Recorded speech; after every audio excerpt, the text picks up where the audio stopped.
High Court revealed a staggering 119 divorce cases on the court roll on a single day, and it went viral on social media.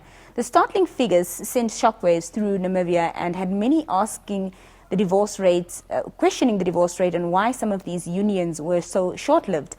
The question today, however, focuses on children that are caught in the middle of irreconcilable differences, and joining us to talk about that burning issue is a children's advocate at the Office of the Ombudsman, that is Ingrid Husselmann. Ingrid, good evening, and thank you so much for joining us. Good evening. Thank you so much for having me. Just to start with, perhaps you can tell us, what the leading causes for divorce is in the country. Well, the reasons for divorce are multiple, but in the absence of anybody having done really in-depth research in it, I can't say what the leading causes are, but certainly the most common ones are things such as infidelity or extramarital affairs, substance abuse, domestic violence oftentimes, which includes things like economic abuse and harassment and sexual abuse and all kinds of things. Yeah. But sometimes it's like really quite simplistic in that people just have lost romantic feelings for one another. Yeah. When we hear the term irreconcilable differences a lot when you talk about, divorces, do the issues that you just mentioned, do they fall under that term, or is irreconcilable differences something else? Well, Namibia has a fault-based divorce system. So really when it comes to the legality of divorce, there's really currently no such thing as irreconcilable differences. Right. There are only a limited number of grounds that you can currently get a divorce on. Mm-hmm. What established options can be exhausted before a couple, goes to, heads for divorce or decides that, they want to get divorced? Well, there are always options of premarital counselling, like either by a professional like a psychologist, or sometimes by a layperson like your pastor or other religious leader. But I must also, and sometimes families intervene and have the parents or the grandparents act like as a mediator to the couple to try and sort out their problems. But I must also say that a lot of people, for a lot of people, divorce is just not even an option because either for religious reasons, yes, or because of economic reasons, where if you get divorced, you'll be destitute. So it's either unhappy marriage or living on the streets type of thing. And some people stay married for the kids, which is never a good idea. I was waiting for those last words. We'll get to that in a bit. I've heard of law firms that when an individual or couples approach them and say that they want to get divorced, they actually and sort of offer counselling or sort of offer an alternative to what it is that they came seeking there for. Is that across the board, or is it just certain law firms that practice that?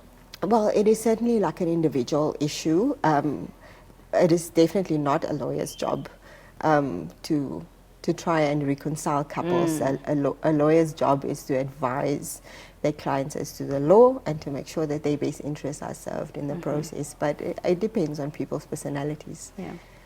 Once the amended divorce bill becomes law, Ingrid, what type of impact do you think that would have on the divorce rate that we're experiencing in the country?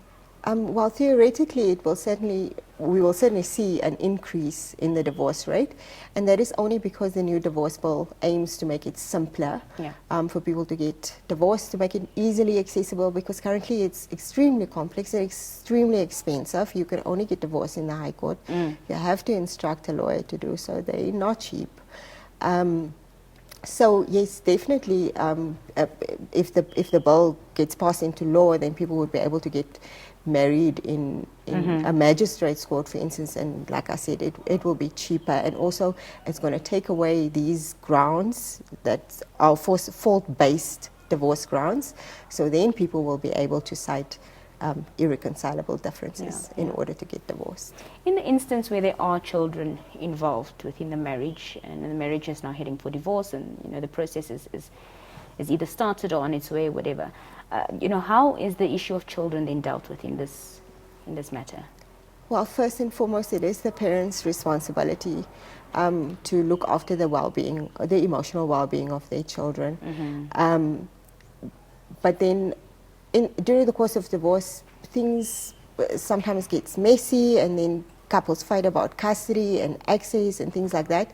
But then the divorce court and maintenance is a big issue that they fight about. But then the divorce court will generally make orders to that effect.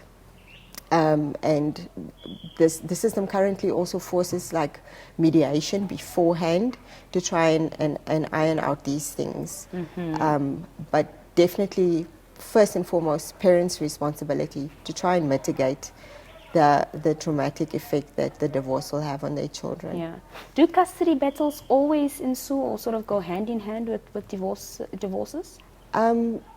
Most couples seem to steer towards acting in the best interest of their children, and so it's not normally an issue. But from our office, we certainly see that most of the complaints that we get is normally parents putting children at the center of their dispute and kind of like using the children as a pawn to get back at one another. So yes, then custody and access do become a tricky issue. Yeah. And often, even post-divorce, it continues. Yeah. Of course, a process such as this would have a psychological impact on a child or children that are involved within this divorce, especially when the parents use them as a pawn, as you say. Does the court ever get involved in that and ensure that the mental and emotional well-being of the children are of priority?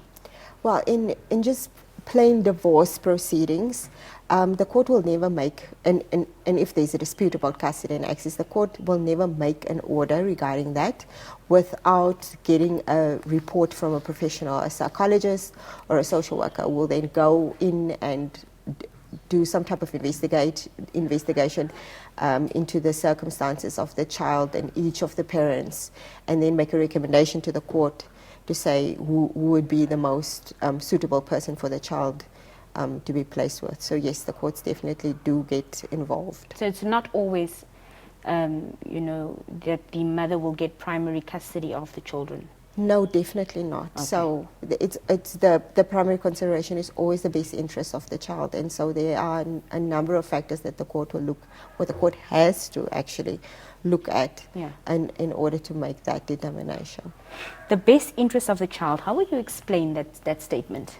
Well, the Child Care and Protection Act, which came into operation in January 2019, says that whenever anybody makes any decision that affects a child or take any action that affects a child, that decision must be guided by the best interest of the child. And basically what it looks like, the Act also gives a list of factors that must be considered.